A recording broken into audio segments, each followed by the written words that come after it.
Hello, everyone. Can you hear me? Well, I hope you can. They can't tell you because they're muted. Okay. Let me... Okay, I think I've unmuted everyone, although it looks like Mary has a problem and Constance has a question. Okay, can you guys all hear me? And you should be able to speak. Yes. Yes. Great. Okay, let's go through.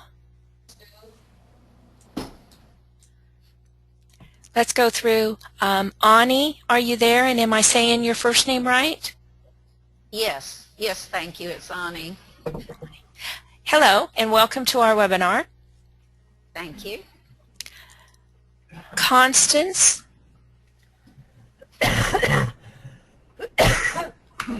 Constance, are you there?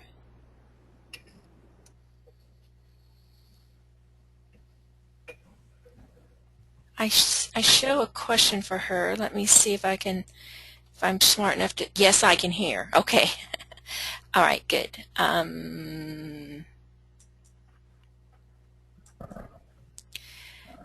Okay, good. And then, Mary, are you there? I show a little, huh? Yes, I'm here. Okay, good. I show a little warning triangle there for you. Teresa, are you there? Teresa? And Vera, are you there? Yes, hello, I'm here. Great. Well, hello, everybody. Hopefully we'll have a few more people, but it doesn't matter because what we want to do is we want to try and discuss the labors of Hercules amongst ourselves. So let's get started here with the normal stuff that I have at the beginning of all of these webinars. I've got you all unmuted right now, but what I would appreciate is if you would mute yourself unless you're ready to talk, because then it minimizes the background noise that we have. And every one of you should have a little hand that you can raise. It's going to be right about in this. It's not in the little picture that I have here. It's going to be right about there in that neighborhood. And then I have several people on the staff, Francis and Brett and Joe, and they'll help me watch for your hands in case you have any questions or a problem. You can also use the little area down here. Well, actually, I think that's in my next slide. Down here, if you have a question, like Constance just did to let me know when I had her muted that she could hear everything just fine.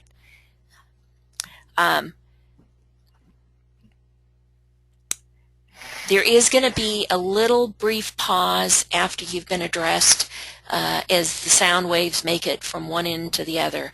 So please understand that there will be that little bit of delay there. And if you have any problems with echoes or interference, mute yourself first. That may be the problem. Sometimes we get feedback that way.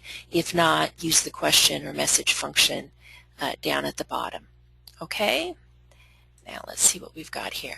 All right, I'd like to start with the mantra for group fusion. If everybody does a quick little alignment, I like to use these webinars as helping us get in the group feeling, so let's start. Align with the soul. I am one with my group of brothers, and all that I have is theirs. May the love that is in my soul pour forth to them. May the strength that is in me lift and aid them. And may the thoughts which my soul creates reach and encourage them. Francis?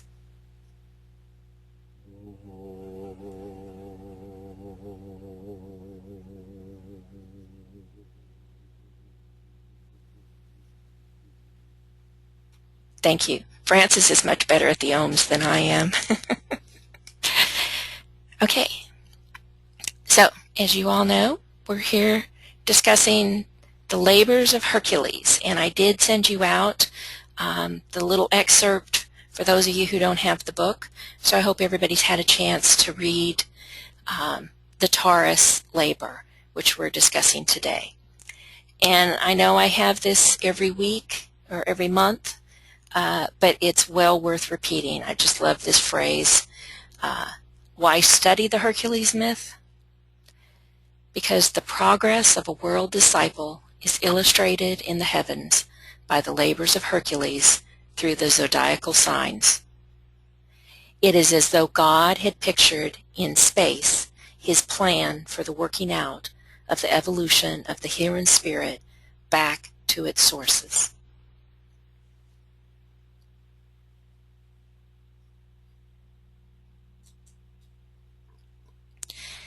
And so the Taurian labor starts.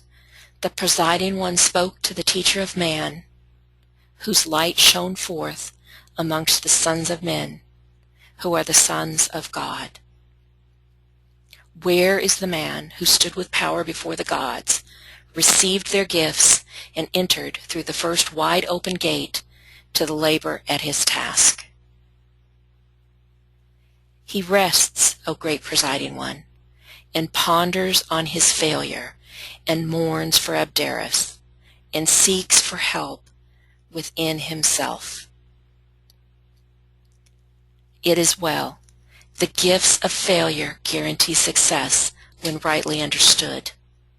Let him proceed to the labor once again, enter the second gate, returning with dispatch. The second gate stood open wide, and from the light, which veiled the distant scene, a voice emerged and said, "Pass through the gate, proceed upon thy way, perform thy labor, and return to me, reporting the deed."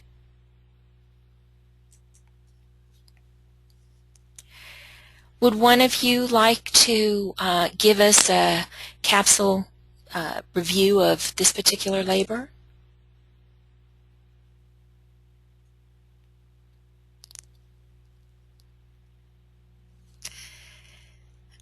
Okay, don't everybody speak at once.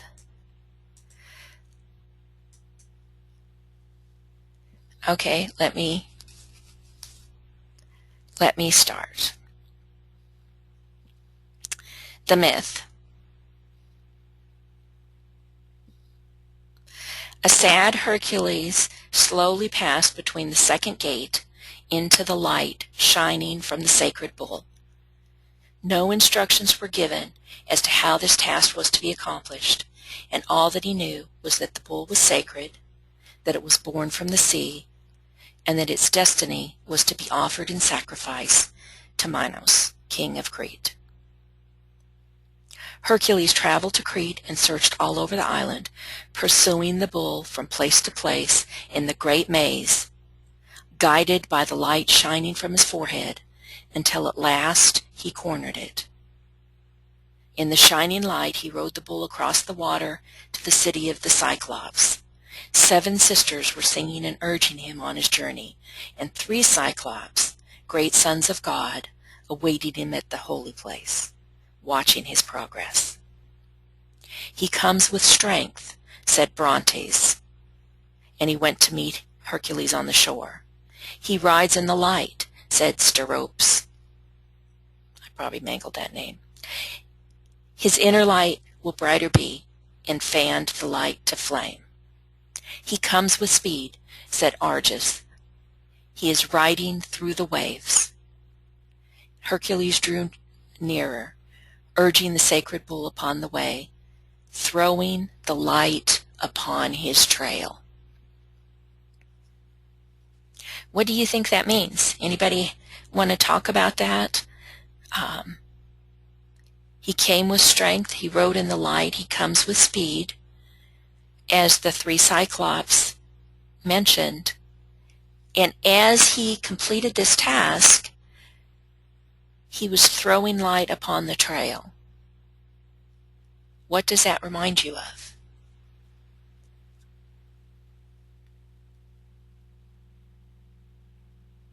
Anybody? Okay. Nobody's jumping in, so first of all, I'd like to say to everybody, relax. Just pretend like we're hanging out in, somebody's front room, and just tossing these ideas around. Don't worry about sounding stupid, because I sound stupid all the time, and it never slows me down at all. So jump in. And remember to unmute yourself before you do. Yeah. So, of course, light is always a reference to the soul, and Taurus is the sign par excellence of the opened eye and the place of light. And, of course, the lighted trail is going to be the lighted path, and which is, the path that bridges between the personality and the soul. And in order to do that, we have to deal with our astral noise, you might say. And I'd say this labor has everything to do with bringing the astral body into the light so that it can reflect the Buddhic, the Buddhic light, which is really what the ideal of the Taurian reality is. And the perfect metaphor for this is the catacombs. What do they call the mazes underneath Gnosis? I don't know if any of you have ever been to Gnosis on Crete, but they were literally under the city of Gnosis. And of course, Gnosis is knowledge, and so this was, the plane beneath knowledge, which of course is the astral plane where the Minotaur lived, and the Minotaur is the bull in that sense. So those are just some ideas. I could speak for another 20 minutes on this idea, but just to sort of get things going. Thank you, Francis. And I would like to also add that not only is he throwing light on his own path, but that he's doing it in such a way that it's lighting the way for others as well. They, of course, have their own journey, but part of it is the example that he sets for them. And so that was one of the ways that I looked at that. When he got there and met the three Cyclops to turn over the bull, Argus asked him, "Who told you thus to seek and save the bull?" And Hercules responded then, "Within myself I felt the urge and sought my teachers. Told by the presiding one, he sent me on the way, and with a long search and many pains I found the bull. Helped by its holy light, I rode it through the separating sea and unto this holy place." "You came with empty hands, O Hercules," said the teacher when he finally returned home, because he'd already turned the bull over to the three Cyclops. "I have these empty hands because I have fulfilled the task," Hercules replied. "What next?" "Within the light shall you see light. Walk in light and see light. Your light must brighter shine." Later the teacher turned to Hercules and said, "Labor second is performed, and easy was the task. Learn from this task the lesson of proportion. Strength to perform the arduous task, a willingness to do the task which taxes not your powers. Such are the two lessons learned." So where with the first, the Aryan labor, he did it badly and he lost his friend, this one was relatively easy for him, but it was a lesson in proportion. Anybody have any comment before we move on to the next one? Next slide. Okay, I see a little question mark there. Ani, are you here? Do we still have you? I've got you self-muted, so I can't hear you right now unless you take yourself off self-mute, but I was hoping you were going to be here for this one. I thought I was supposed to be muted. Yeah, you are unless you want to talk, I but thought I was. yeah, Oh. right. I'm sorry. That's not the problem. I have a little... I'm sorry, go ahead. Oh no, I didn't mean to step on your tongue. I'm so new at this. I just want to absorb everything that everybody has to say, and whether it's teachers, students, whatever. I just want to absorb it. So that's just kind of the mode that I'm in. Okay.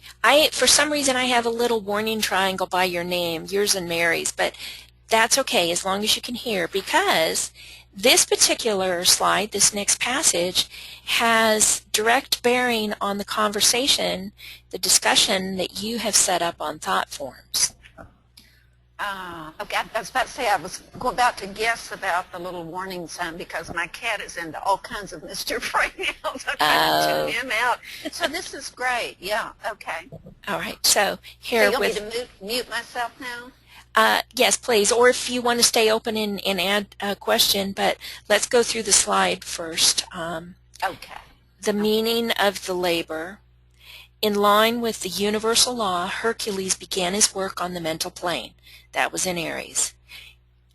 In the working out of creative plan, thought impulse is followed by desire here in Taurus. So remember, he's going through the signs in order this time. And there's a specific reason and a lesson that you learn in each subsequent sign. The state of consciousness that we call mental is succeeded by the state of sensitivity, the desire world and its potency. The key to the labor in Taurus is right understanding of the law of attraction that governs that magnetic force and the principle of coherence which builds the forms through which God or the soul manifest. It produces the stability, creating persistence of the form, and concerns the interrelation between the builder and the form itself, between the positive and negative, spirit and matter, the self and not self, between the opposites. So this is where desire creates the thoughts, it amplifies the thoughts, but it's the mind that actually makes that process follow through and brings in the little elementals, the divas, that are necessary to actually create substance of that thought. And as long as the mind is held on the thought form persists, whether it be good or whether it be bad. And that's what they're talking about here.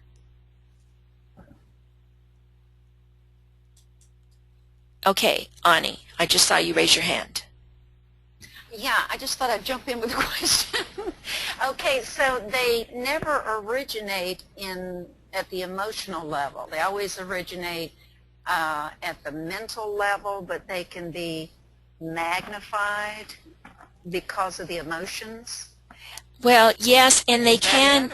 Actually, it depends on, what vehicle you're working through the most, because it is the mind that creates them. It's the thought that organizes the form, but it is intensified by the desire. And as we're learning here with Taurus, it's all about the right use of your thought process and control of the astral vehicle, control of the desires, as they refer to it here in this particular labor, riding the bull instead of the bull riding you. Okay. And I think you'll see that a little clearer as we go through the rest of this particular labor. Okay, thank you. Okay, I'll get back off. One of the metaphors in the labor for this idea that BL just described is that, he rides the bull on top of the waves. It's very much like when Jesus walked on the water. It's a great metaphor for having mastered the emotional plane, and that he's above the waves in the light of the mental plane as he crosses from the island, which of course is the personality self, to what might be called the group body, which is or the mainland, which would be the corporate group self. But he's able to actually stay above the waters during this, and therefore he's exhibiting his mastery of the emotional and his right use of the sex impulse, which is strongly tied to this mastery. Thank you. Thank you, Francis. I meant to point that out, and I'm not sure if I overlooked that particular part, but that's exactly right. On the waves, on the astral vehicle as he's controlling it. Let the soul be single in its purpose and freed from the thraldom of matter, and then right action and right point of view will inevitably be the characteristics of the physical plane life. Let the soul ride the form, controlling and mastering it, and then it will surely know its right obligations. It will recognize the relation that it should hold to other human beings, both the spouse, siblings, friends, even strangers. Through right use of the form and right understanding of purpose, through right orientation to reality and right use of spiritual energy, the soul will act as the controlling factor, and the whole body will be full of light. Through control, through the use of common sense, by identification with group purpose, the disciple will arrive at liberation from the control of sex. He will succeed in following the example of Hercules and will ride the bull of desire over to the mainland, where in the temple of God he will hand over to the care of the Cyclops, who represent early initiates, having the eye of Shiva, the bull's eye, in the middle of their forehead. For Hercules himself was not only the disciple, but he was, in the lower nature, the bull, and in his higher nature, he was the Cyclops. When the bull of desire has been handed over to the Cyclops, to the initiate with the single eye, which is himself the soul, the three defined aspects will begin to be manifest. Brontes, Steropes, and Arges will guard the sacred bull, and Hercules, the disciple, will no longer have any responsibility. Brontes is the symbol of the first aspect of God, the Father, who spoke and is the creative sound. Steropes means lightning or light, and it is the second aspect, the soul. And Argus means whirling activity, the third aspect of divinity, expressing itself in the intense activity of physical plane life. These divine aspects constitute the controlling factor, and once they have gained possession of the sacred bull, the problem of Hercules is solved. So that is the key to right understanding of the law of attraction. It's the law of magnetic force and coherence of forms. It produces stability and persistence of the forms. And it concerns the interrelation between the builder and the form. Okay, any comments before we move on to the next one? Okay, let me go through this.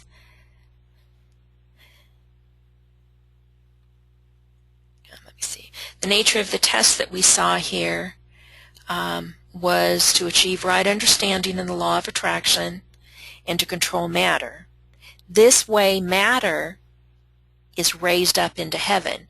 So not only is it us finding and connecting with and controlling through our soul, but in the process we are also raising up those divas that actually create the form. So we're doing a service in that regard.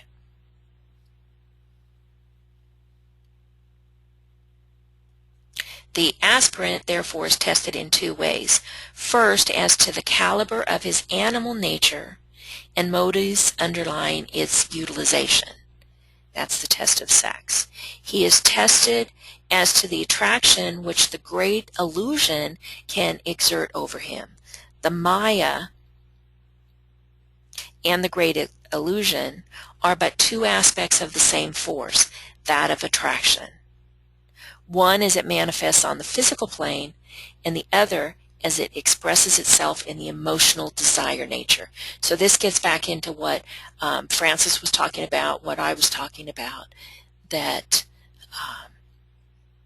the astral nature is where the Maya is created. It's where the glamour is created that blinds the person so they're not really seeing the truth. They're not really seeing the inner life. All they're seeing is the outer life and thinking that that is all there is to it, which of course it is not.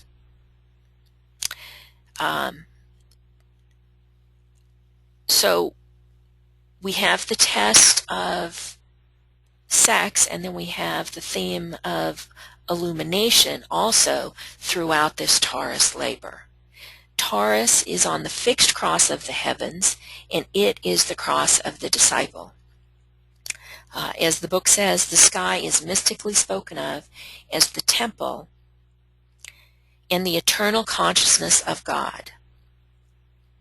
Its altar is the sun, whose 4 arms or rays typify the 4 corners of the cardinal cross, which have become the 4 fixed signs of the zodiac. And as the 4 powerful sacred animal signs are both cosmic and spiritual, they represent the basic elements resembling our human principles. The sign Leo represents fire or spirit, Taurus, earth or body, Aquarius, air or mind, and Scorpio represents water, likened to the soul. Leo, as the lion, is the strength of the lower nature and is the serpent of force which, if directed upward, overcomes. Taurus, the bull, is always the symbol of creative force. Aquarius, the man, is the light bearer or light bringer, and Scorpio is often transmuted into Aquila, the eagle, which rises at the same time as Scorpio, and they are closely linked in symbolism. Scorpio is the monster of darkness who stings to death and yet perseveres and reproduces, symbolizing not only generation but regeneration. The eagle is the bird of the sun, which has conquered the dark side of Scorpio, that adversary that can drag man down lower than the beasts, but when transmuted is the eagle of light, which can exalt above the gods. That was a quotation from the Celestial Ship of the North inside the particular book. So does anybody have any comments on that before I move on this great subject of illumination? Okay, let's just press on. Not a comment, but I wanted to. Lisa joined us. Oh, hi Risa, how are you? Can you hear? Nope. Hi, Risa. How are you? Can you hear us? Can we hear you? Yes, I can hear you. I can hear you. Great. Can Thank you you. hear me? Yes. Thank you for joining us. I'm glad to be on. Thank you, everyone. Let's see. The Eye of the Bull in Taurus, the magnificent fixed star Aldebaran, is one of the reasons why Taurus is regarded as conferring illumination. In ancient days, it was called the leading star of the heavens, and Taurus has always been connected with light, and therefore with Christ, who proclaimed himself as the light of the world. Light, illumination, and sound, as an expression of the creative force, these are the three basic ideas connected with Taurus. The interpreter of the divine voice, as Taurus was called in ancient Egypt, can be paraphrased into Christian terminology and called the Word made flesh. It is an interesting sidelight on the power of zodiacal influence to recall that the bullseye lantern can be traced back to the bullseye in Taurus and the pontifical bull, or the papal enunciations, which were regarded as interpretations of God's voice, and that term is still used today. The consummation of the work that is undertaken in Taurus and the result of the Taurian influence is the glorification of matter and subsequent illumination through its medium. All that at present prevents the glory, which is the soul, and the radiance purified and spiritualized, then the glory and the light can indeed shine through, and the moon aspect, the matter aspect, can therefore be exalted in Taurus. This is done through the influence of Venus, the symbol of earthly and heavenly love, both spiritual aspiration and carnal desire, and it is fittingly, therefore, the ruler of this sign. She is above anything else love, the creator of beauty and rhythm and unity. The bull and the cow together represent creation, and so Taurus and Venus are closely linked. Because think, as the soul, we can only express through our physical vehicles. So that's another reason that it's very important that we look at the whole story here, what we've got going on. Does anybody have any comments before I move on? Not surprisingly, I have a comment. Okay, go ahead, Francis. Well, you know, it's interesting that the bull is an object of sacrifice that is actually brought from the island of the separated self to the three cyclops, or the initiates, or the hierarchy, as an object of sacrifice. And since the bull is actually the creative self, it's a fabulous metaphor for offering up the personality self once it's realigned in service of the hierarchy. In a sense, you're sacrificing, or you're giving your personality for the use of the hierarchy, and that's the meaning of the sacrificial bull, because it's the Taurus and the bull are the ability to create on the physical plane. Venus is the exoteric ruler of Taurus, and which is one of the reasons that the sex impulse has to be redirected in Taurus, and this is a great part of rendering the personality creative self a sacrificial body for the hierarchy's use, is this redirection of the sex impulse. Because you're bringing the sacral energy up into control by the throat center. which also activates the ajna center, which is, of course, the single eye. Just some thoughts. Thank you. We always love to listen to your thoughts. Okay. We find, of course, that Taurus tests us concerning predominantly the problem of sex in its lower and its higher aspects. The book actually goes into quite a lot of detail on that. And we're not going to cover all of that, but we are going to talk about some of it. This is why it has been called in some books the sign of generation, both earthly and heavenly. It has the power of attraction or bringing together. It exerts a steady and continuous pull in both the symbolic and astronomical sense. We have seen that in this sign are to be found the Pleiades. Among them is Alcyone, which is called the central sun of our universe, and around it circles our sun with its attendant planets. The Pleiades are the symbol of the soul around which the wheel of life reverses. And there's said to be 7 Pleiades, and remember earlier in the myth that there were the 7 women that were singing to him and encouraging him. It is interesting to discover again in Taurus the triplicity which is so constantly recurrent in astronomical lore and in mythology.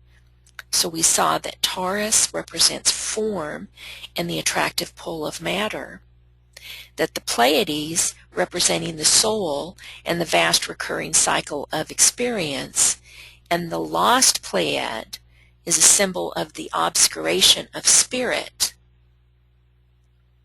while soul through desire takes a body. So that ties those 3 into a very powerful triangle there. Thus the idea of the relation of the self and the not self in order to produce the ultimate revelation of the spirit underlies all mythological teaching and scriptures. And thus we have also the emergence of the idea of the great illusion and glamour. Spirit or God is lost or veiled and disappears in the attractiveness of the outer form and in the glamour which the soul attracts around itself. It should be remembered here that the opposite time to Taurus is Scorpio, and these 2 signs constitute the field of a stupendous effort on the part of Hercules, for in one he wrestles with the problem of sex, and in the other he overcomes the great illusion. There are 4 symbolic words in the English language that express the sum total of all that is. God, the sum total of all forms, the sum total of all states of consciousness, and the energizing life. Sex, that life in operation, attracting spirit and matter, and instituting the interplay between the objective and the subjective, between the exotic and the esoteric. Sex, desire, attraction, the instinctive urge to creation, the pull of the soul, the urge to divinity, desire for the male of the female, the lure of matter for spirit. All these phrases can be piled up to express some of the activities of sex in its various relations. The third word, symbolic word, is law, the thought-impelled response of God to form. The habits instituted by the timeless interplay between the polar opposites, which have been recognized by humanity as the inevitable laws of nature, the imposition of the will of God, and the impress of that will upon form and its recognition by man. And the fourth symbolic word is sin. According to its connotation, it signifies the one who it is, the uprising of the unit against the whole, individuality versus the group, selfishness instead of universal interest. Thus, the story of the universe written for us in these 4 words: God, the whole; sex, the attraction between the parts within that whole; law, the habit of the whole; and sin, the revolt of the unit in the whole. Anybody have any comments on that? Isn't it amazing the things that are packed into this little tiny book? I just love the richness that it has in all of its explanations that we have here.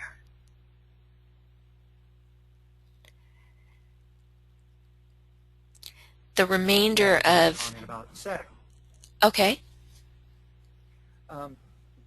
You know, in, gosh, probably most of the cultures of the world, sex is primarily identified, you know, with the carnal act, and with the opposites, the gender opposites, and that whole field of interplay. But he's really expanding the meaning of the word here. It's really all forms of attraction for the other, and you know, when the lower centers have been repolarized and become positively polarized, and the upper centers are negatively polarized, sex becomes that which attracts us to the subjective, to the soul, to God, and it's interesting here, you know, that in these 4 words he definitely separates the idea of sex from the idea of sin. You know, they're not, sex is not a function at all of sin. Sin can use sex to enforce its sense of separation, you know, through, you could say, a desire for the objective, you know, for the objective other rather than the subjective other. But they're really 2 different concepts, you know. I know, and he goes on, like I said, he does a wonderful job of giving the sex talk in this book, doesn't he? He does go on to say that all aspirants contend with the problem of sex. Self-indulgence and the control of the human being by any part of his organism are always inevitably wrong. When a man's entire mind is occupied with the thought of women, or vice versa, when he lives mainly to satisfy an animal craving, then he is a victim of and controlled by the lowest part of his nature. But when man recognizes his physical functions as a divine heritage and his equipment as having been given him for the good of the group and to be rightly used for the benefit of the human family, then we shall see a new motivating impulse underlying human conduct where sex is concerned. We shall see the elimination of promiscuity with its attendant evil disease. We shall see the solution of the problem of too many children and, incidentally, easement of the economic problem. Through right control of sex function and its relegation to the purpose for which it exists, the carrying onward of human family, and the providing of bodies whereby souls can gain experience, then the right use will be made of sex. Then passion, lust, self-gratification, disease, and overpopulation will die out in the world. Matter will no longer be prostituted to selfish desire, and the relation between the sexes will be governed by understanding of divine purpose and skill in action. 2 points of view are equally wrong. In the one case, we have overindulgence of sex and sex magic proponents. The other attitude, which makes marriage and all expression of sex life a sin for a disciple, and which says that a man cannot be pure in the truly spiritual aspect if he marries and raises a family, but the soul must control and not the lower nature. People forget that some of the greatest of the world initiates married, that Buddha married and had a son, and must have been an initiate of high degree when he entered into the married state. They forget that Moses, David the psalmist, and many of the outstanding figures in the world of mysticism in both hemispheres were married and raised family. The disciple, like Hercules, is a separated unit, divided from the mainland, the symbol of the group, by the world of illusion and the maze in which he lives. The bull of desire has to be caught and mastered and chased from one point to another in the life of the separated self until the time comes when the aspirant can do what Hercules succeeded in doing, riding the bull. To ride an animal in the ancient myths signifies control. The bull, this whole paragraph, which is a condensation of several pages, just reiterates everything that you said, Francis. The bull is not slaughtered. It is ridden and guided under the mastery of the man. Any more comments on that before we move on?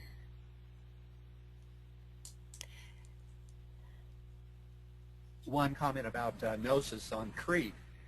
You know, I don't know if any of you have been there or have read about it, but it was a Taurian society in the sense that that was the focus of their holy rites, and mastering the bull was the metaphorical way that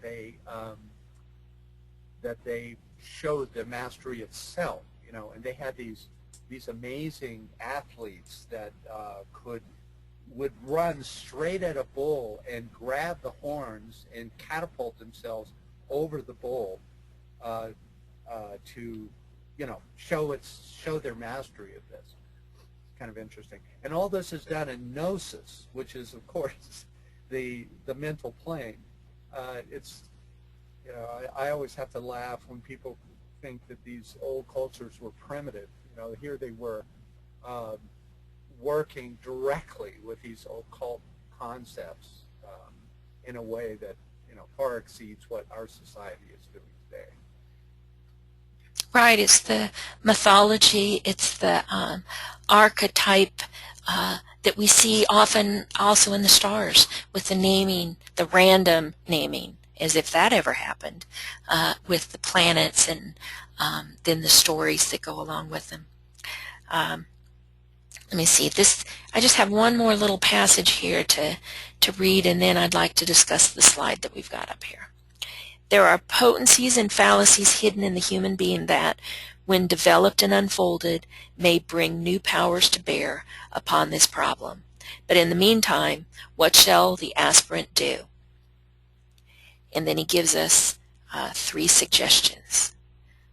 Ride, control, and master the bull. Let the aspirant remember that the bull has to be ridden across the water to the mainland, which means that the solution of the whole sex problem will come when the disciple subordinates his separated personal island to the group purpose and endeavor and begins to rule his life by the question, what is best for the group with which I am associated? The second hint, use common sense. Let the aspirant use his mind, and through the medium of intelligent perception, guide and control the bull of desire. If common sense is used, certain dangers will be avoided. There is a danger in the method of many aspirants in inhibiting or shutting off all sex expression. Physiologically, they may succeed, but the experience of psychologists and teacher is that where inhibition and a drastic suppression is imposed upon the organism, the result is some form of nervous and mental complex. Many physically clean people have unclean minds. We've seen a lot of that coming to the forefront lately, haven't we? A clean mind and pure heart, a rightly organized and used physical body, conformity to the laws of the land in which his destiny is cast, utter consideration for the welfare of those whom he is associated in a life of loving service. These constitute the ideals for the aspirant. And the third one is the right understanding of the meaning of celibacy. And I thought this particular passage was very interesting. The word actually means single. And the meaning usually given to the word is to refrain from the marriage relation. Many young men and women driven by spiritual desire and under the influence of the thought form of the church, during the Middle Ages especially, but it still persists, they believed that for them a celibate state was essential and right, and they're puzzled when they find that complexes result. But it may not be. The true celibacy has been expressed for us in the words of Christ when he said, "In thine eye be single, thy whole body shall be full of light," referring to that one eye in the forehead. May it not be that true celibacy is the refusal of the soul any longer to identify itself with the form. May not the real marriage relation, of which the physical plane relation is but the symbol, be that of the union of the soul and the form, the positive spirited aspect and the negative mother matter. Any comments on that? Okay, well, I just have a couple more slides here. This particular one, we want to look at the overall aspects of Taurus. The symbol, of course, is the bull, the one that we're all learning to ride. It is an earth sign, along with Virgo and Capricorn. Its quality is desire, or will and directed purpose for the disciple.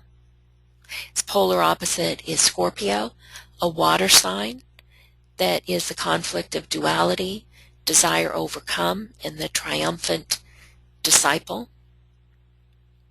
The ruler's exoteric Venus, as we talked about, we didn't hardly mention it, but the esoteric one is Vulcan. I think Francis mentioned it just a tad. The key words of Taurus from the form angle: let struggle be undismayed. And from the soul angle, I see, and when the eye is opened, all is illumined. Does anybody have any comments about this particular slide?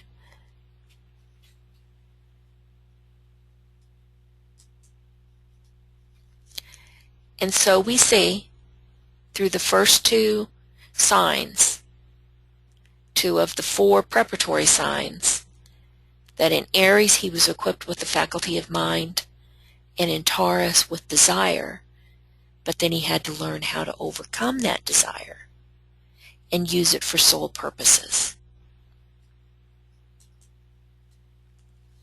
So, any comments? Anybody want to say anything at all before we wrap up this webinar?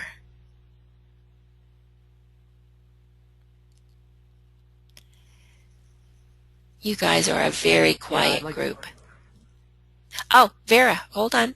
I got a hand for Vera, and then Francis. Yeah, I just thought that you would be mentioning more about that aspect for this discipleship when we have to use the will, the directed purpose to overcome that dilemmas of desire. Can you say more about that, how that is accomplished? Well, I can address that to some extent. Yeah. Go ahead, Francis. Well, this is where Vulcan as esoteric ruler comes in.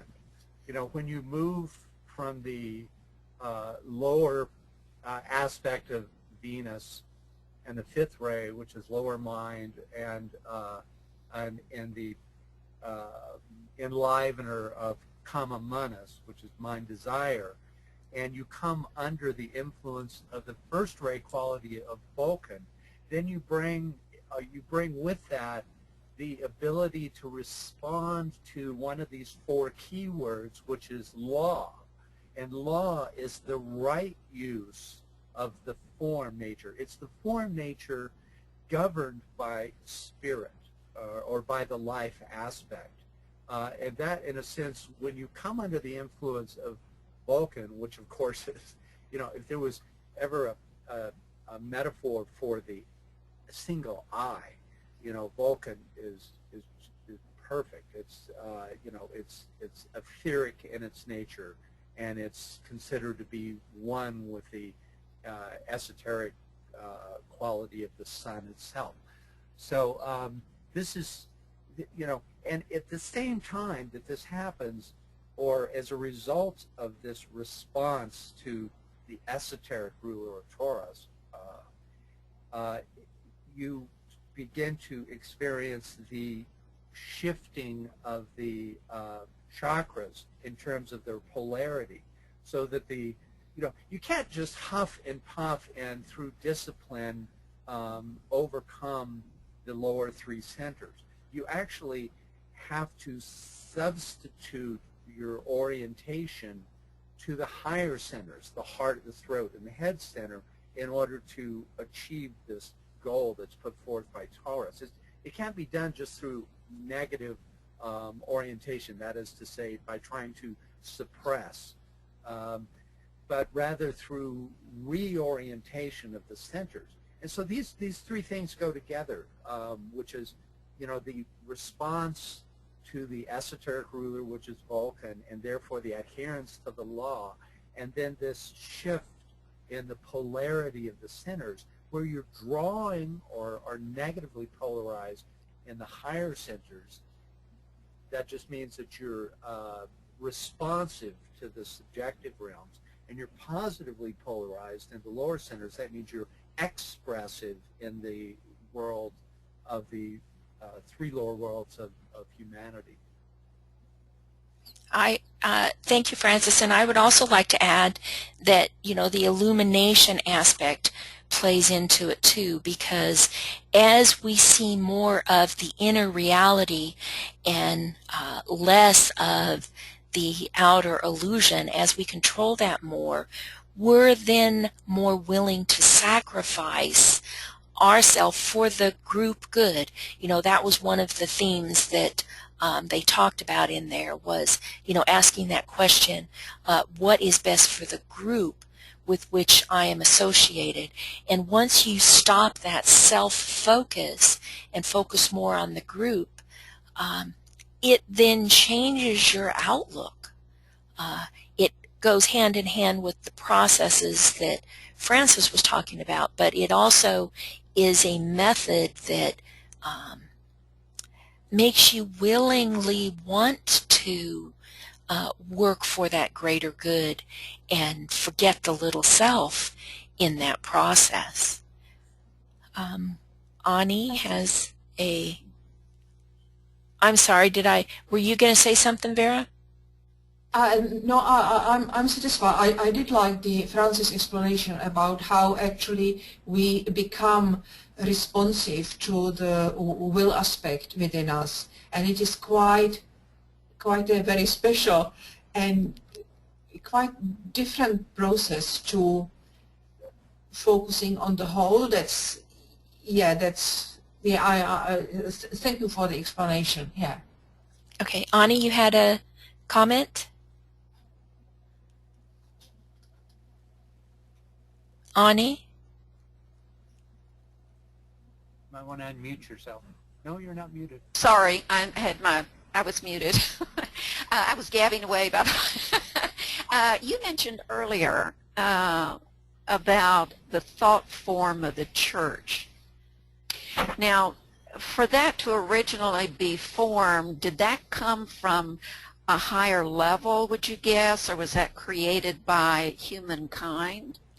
My personal understanding of it is it was created by humankind, and it was individuals who were trying to suppress their own sexual urges because they felt, they had been taught that it was wrong. And then that just perpetuated into this continual a thought form that was continually empowered out there by all these minds thinking this. You know, it's part of the great illusion, and it went on for thousands and thousands of years. It was a misinterpretation of someone who thought that was the right way to go about it, and it just mushroomed for years and, well, centuries, and that thought form was so powerful because it was sustained by all of these people thinking it.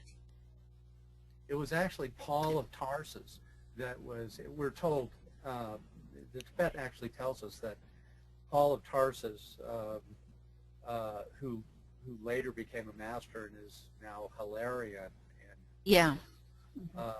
who set up this way of this long sixth ray orientation to Christianity that led to this puritanical mode of expression, you know, which had its heyday in, you know, through the Inquisition. That was where the Dark Brotherhood found a way in. You know, they saw this error and expanded on it through the Inquisition.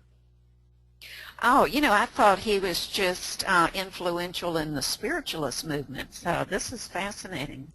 He was a Scorpio, and there he had some misconceptions that perpetuated throughout eternity that we need to overcome now. Yeah, definitely. Okay, well, thank you so much for that, and thank you so much for all the time and preparation and everything and your dedication to do this. Just thank you. Well, we appreciate you guys attending. Does anybody else want to say anything? Say goodbye? Do we all want to do a group goodbye? Oh, Constance? Constance? Vera. Vera, yes. I'm sorry. Go ahead. Yeah. Can you hear me now? Yes. Yes. So I have to make a confession. I don't have the book, and I haven't read the excerpts because I couldn't find the link in the email. So I would like to be prepared for the next time. Oh, okay. It was in the Campus Digest, and if you went to the campus under the Student Union Forum, you would find the actual email, and there you would have seen the link. If you Campus Digest, okay. Vera? Yes? Also, you could just Google Bailey and Labors of Hercules, and you That's right. And it's easy. You'll find a half a dozen different online full text versions of it. I can also see if I can email you it. Oh, great. What I've got. Okay. You wanted to say something, Constance? You need to unmute yourself first, though.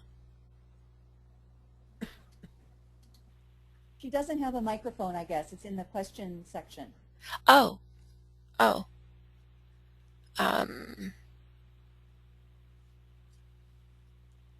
Let me see if I can. Oh. All I see is yes. Good word, that. She says, only gratitude. I'll have my microphone set up, working out to participate more easily in the future. Thank you. Oh, great. Well, we appreciate you being there with just your energy, as we do with everybody else. Does anybody else want to say anything before we say goodbye? Okay, I want every one of you to unmute yourself so we can do a group goodbye. Risa?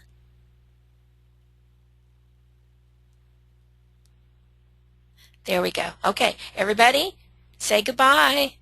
Goodbye. Everybody. Goodbye. Thank you all. Bye-bye. Thank you all for attending. Bye-bye. Thank you. Thank you. Thank you. Bye-bye. Bye.